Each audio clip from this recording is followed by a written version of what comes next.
Testemunho vem para edificar, e eu creio que muitas pessoas vão ouvir esse testemunho e vão se identificar porque passaram provavelmente pelos mesmos problemas que eu passei. Então é bom às vezes a gente contar tudo o que aconteceu, não para honrar, né, o mundo das trevas, mas para que elas possam ver que existe solução e para qual caminho não ir e para qual caminho ir. Amém? Amém. Então, eu nasci em Pirassununga. Meus pais moravam em Pirassununga, meu pai era militar. Então, eu cresci na área militar, porque dentro da área militar, além de ser um lugar onde os homens trabalham, os militares trabalham, mulheres também trabalham, existe casas para que os militares morem. Então, a gente morava numa dessas casas, cresci nesse ambiente, onde eu acordava ouvindo avião, voando e treinando. Então, esse é um lugar muito familiar para mim. Mas como eu cresci numa família que era um católico não tão praticante assim, minha mãe era católica, então por causa disso a gente frequentava a igreja católica. O testemunho veio para edificar. Somente a minha mãe frequentava a igreja católica, não meu pai. Então eu cresci indo para a igreja católica aos domingos, mas sem entendimento do que era ter relacionamento com Deus. Nós nunca tínhamos lido a Bíblia, então nós não sabíamos o que era a vida com Deus. Não sabia absolutamente nada a respeito disso. Nunca ninguém havia pregado pra gente, nunca ninguém tinha tentado nos evangelizar. Então, eu cresci sem entender o que era a Bíblia, o que era o mundo espiritual, mas eu tenho pessoas da minha parentela que tinham problemas espirituais, como uma tia que era possessa por demônios, e ela literalmente era jogada de uma parede para outra. Então eu cresci sabendo dessas histórias e sabendo que existia o mundo do mal e a parte do bem e a parte do mal. Mas eu acho que, na verdade, eu só tinha experiências com a parte do mal, eu não conhecia Cristo. Nunca tinha tido uma experiência com um lado bom, sabe? Então, pelo fato da gente viver uma vida de idolatria muito forte dentro de casa, onde a gente não tinha entendimento, minha mãe era uma mulher, sempre foi uma mulher que orava muito, ela orava o terço dela, muita legalidade somente a minha casa, porque nós não vivíamos a palavra. Nós vivíamos uma idolatria muito forte, acreditávamos em outros deuses. Então, por esse fato, já existia uma opressão na minha casa, na minha família. E seu pai? Meu pai nunca nessa época não acreditava em nada.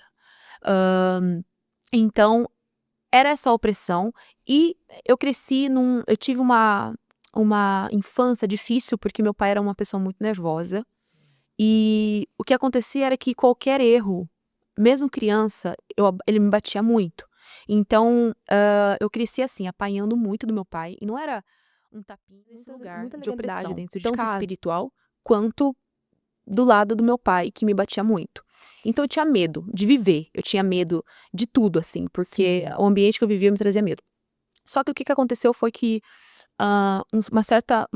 num certo período da minha infância, começou a acontecer manifestações demoníacas nesse lugar de opressão. Como, por exemplo, não tinha ninguém em casa e o som do rádio começava a ligar sozinho, aí eu corria pra rua, esperava minha mãe chegar do trabalho no meio da rua, e tinha muito medo, meu irmão começou a ver bonecas se mexer.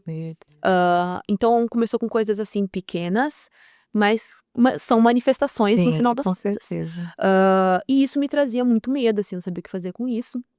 E até que um dia eu estava na minha casa e convidei algumas amigas e a gente começou a brincar.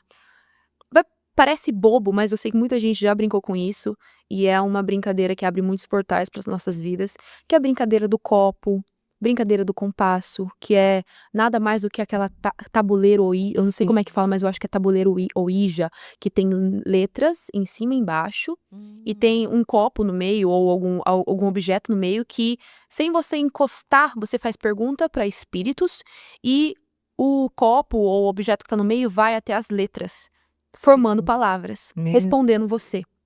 E isso acontecia. E pelo fato de acontecer, eu falava, uau, todo mundo ficava, nossa, mas a gente não sabia que era demônios. Pequenas. Várias vezes. E o demônio que a gente invocava respondia a gente. Sem a gente tocar no copo, a gente tinha que ficar com o dedo assim, perto do copo, mas não podia tocar no copo pra gente ter certeza que era o espírito falando com a gente. Então a gente brincou com isso por muitas vezes, até que um dia o copo voou sozinho, quebrou sozinho na parede. Meu Deus. E o espírito falava, vocês não podem sair daqui sem pedir permissão. Então ele não permitia, só que a gente não tinha entendimento, a gente achava no final das contas que era uma brincadeira, a gente sabia que tinha portais pra nossa vida, entendeu? Então a gente brincava com isso, foi brincando com aquilo e tudo mais. E aí, sem saber, isso foi piorando as experiências ruins que eu tinha na minha infância, até minha adolescência. E então isso começou a piorar, eu comecei a sentir muita opressão, e foi nessa época, mais ou menos, que a minha mãe, meus pais separaram. Então, meu pai foi para um lado, a gente se mudou com a minha mãe para uma outra casa na mesma cidade, em Pirassununga. Quando a gente se mudou, piorou os ataques espirituais na minha vida. E eu, assim, continuava sem saber quem era Cristo de verdade. Eu sempre soube que existia Jesus Cristo, tá? Mas eu acreditava em outros deuses, em santos, essas coisas. Que isso é um outro tema que a gente até pode falar um pouquinho no final, porque acho que tem muitas pessoas que têm dúvidas sobre isso. É importante. Mas eu não tinha Deus como meu Senhor e Salvador, Jesus. Então, mudei para essa outra casa. Minha mãe e meu pai já haviam se separado. Minha mãe estava mal por conta da separação. Só que, olha que engraçado. Eu senti um alívio quando eles se separaram, porque eu tinha tanto medo do meu pai, tanto medo, porque ele me batia muito, muito, muito, que eu senti um alívio. Eu falei, agora eu tô livre. Só que ele foi embora da nossa vida e eu guardei essa mágoa no meu coração. E mais pra frente, quando eu conheci Jesus, eu perdoei ele, eu vou contar isso, mas eles se separaram, isso aconteceu, só que daí as experiências sobrenaturais pioraram, desculpa. Então a gente mudou pra essa casa e eu lembro que as paralisias do sono começou a acontecer. Eu tava dormindo, a primeira vez eu tava dormindo, aí veio uma voz assim, falou assim, agora. Quando eu ouvi essa voz, agora, eu apaguei na cama. Apaguei assim, não consegui me mexer mais. Eu tava com portais pra nossa vida, sabe? Não como uma dependência de Deus. E daí, eu lembro assim, que todas as vezes que eu clamava o nome de Jesus, mesmo sem entendimento, os demônios saíam. Só que essas experiências começaram a aumentar, a ponto da gente estar dormindo, eu e minha irmã no quarto, e minha irmã acordar vendo os demônios em cima de mim, no quarto. E a minha irmã, aquele ritual, ela deitou no meu colo, e ela ficou assim, sabe, refletindo? Porque ela tinha acabado de passar por um... Ela tava completamente consciente, mas aquilo tava oprimindo ela num nível que tirou as forças dela. E daí, ela ficou assim, pensando, cansada, sabe, por causa da guerra. Aí eu perguntei pra ela assim, por que seus olhos ardiam quando você me olhava no quarto? Ela falou assim, sem entender. Ela nunca tinha visto nada, foi a primeira vez, assim, praticamente, que aconteceu isso com a gente. E ela era mais nova, né, então ela não tinha entendimento. Ela falou assim, toda hora que eu te olhava no quarto, tinha um anjo do teu lado. E eu não conseguia te olhar, porque meus olhos ardiam quando eu olhava pra luz dele, que tava do teu lado. Aí aquilo mexeu comigo, eu falei assim, hoje mexe mais ainda, porque eu falei assim, eu não era nem crente, Deus já tinha, Deus estava guardando de alguma forma, vai entender. Com certeza. Então aquilo mexeu comigo, só sei que daí, quando a gente voltou pra casa, tava tudo bem já, voltamos pra casa, quando a gente entrou na rua de casa, meu irmão estava no meio da rua esperando a gente. Meu irmão é tipo índio, assim, sabe? Ele tava pálido. Aí a gente perguntou o que foi, ele tava chorando, ele falou assim, por que vocês me deixaram aqui? Aí eu falei, por quê? Ele falou assim, que na hora que a gente deixou ele, e a gente entrou em casa, ele entrou em casa sozinho, e quando você entra assim na sala de casa, tem um corredor comprido. Ele falou assim, e meu irmão nunca tinha visto dessa forma. A minha irmã, que ele olhou pro final do corredor, tinha um demônio, sem pé, mas comprido até a parede, assim. E nessa época nós éramos católicos ainda, a gente acendia velas para santos. E tinha uma vela na sala de casa. E o demônio começou a flutuar vindo na direção do meu irmão. Enquanto ele fazia isso, o fogo da vela subia.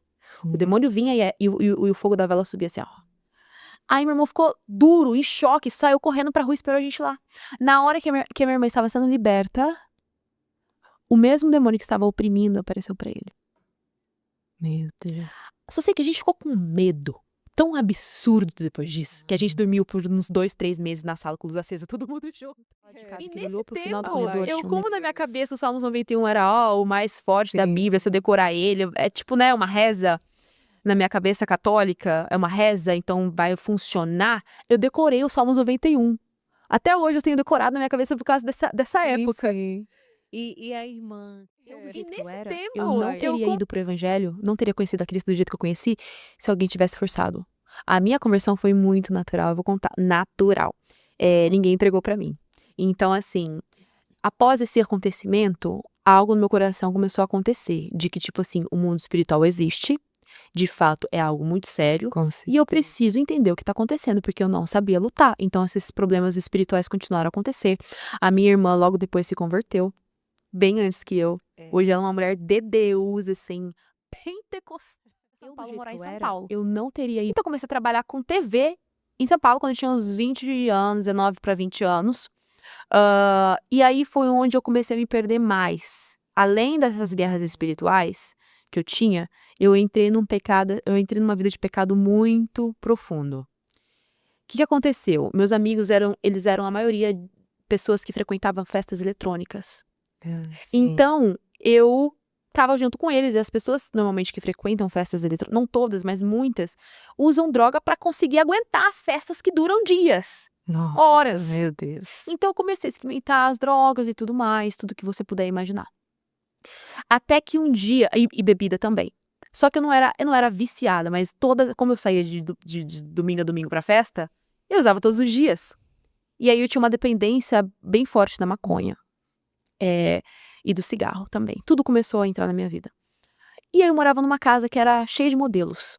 E as meninas também usavam muito Usavam. droga, usavam maconha. Então era um ambiente que você vive Você veio a São Paulo, morar em São proposta, Paulo. droga. Então o ambiente me influenciou demais. Só que daí, isso começou a acontecer. Já morava nessa casa de modelos em São Paulo. Fiquei 1 ano do Gugu e depois fiquei 3 anos dançando pro cantor latino. As latinettes, na época que chamava as latinettes. E assim, trabalhava normal, era um trabalho ok, tava no mundão, perdida. Então, esses trabalhos, assim, eram trabalhos, teoricamente, assim, que me ajudaram muito, não posso reclamar. Sim. Se não fosse isso, eu não conseguiria sobreviver em São Paulo. Você viajava muito Viajava muita proposta, droga. Uma vez, eu fui numa festa eletrônica e usei muita droga. E aí foi onde eu acredito que o meu chamado começou, assim. Deus permitiu isso para que eu acordasse um pouco pra vida. Fui pra uma festa, usei tudo que eu podia e não podia usar, eu fui parar no hospital. E nesse dia eu quase morri, meu coração, eu quase tive um ataque do coração. Meus amigos me levaram pro hospital. E eu lembro que quando eu comecei a me sentir mal no meu quarto, eu comecei a ver vultos pelo quarto. E eu falei, vou morrer, vou morrer, vou morrer. E eu já sabia, eu sempre tive entendimento de céu e inferno.